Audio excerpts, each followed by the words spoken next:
حادثه در دفتر بودم. تقریبا 30 متری ما یه جا خورد که سردار شیرازی و دوستانشون پرپر شدن.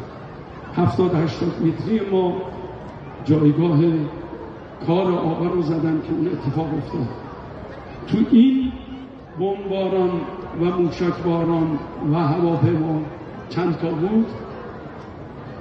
حضرت آیت الله مجتبی حسینی خامنه‌ای ایشون در یک جایی بودن که غالبا اونجا درس می‌دادن. اون روز اونجا نبودن، اونجا رو با خاک یکسان کرد. منزل ایشون رو زدن که خانمش شهید شدن. ایشون در بین راه اومد تو پله ها که بره بالا، اون موشک اونجا خورد، خانم حداد شهید شدن، آقای مصباح که طبقه پایین بود شهید شدن.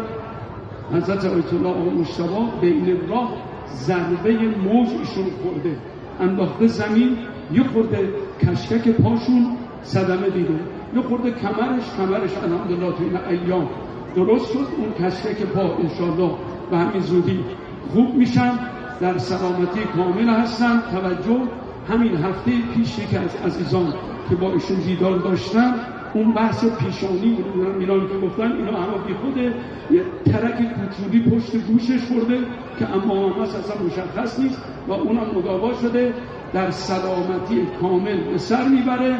دشمن داره با بهانه‌های مختلف میخواد یه چیزی، صوتی، تصویری، چیزی ازش بگیره تا بتونه کاری بکنه. صبر کنید، عجله نکنید، به وقتش ایشون میاد با همتون صحبت میکنه. جهت سلامتی ایشون و عزت ایشون و تمام توانایی ایشون برای هدایت این مردم اجماعاً سلامت.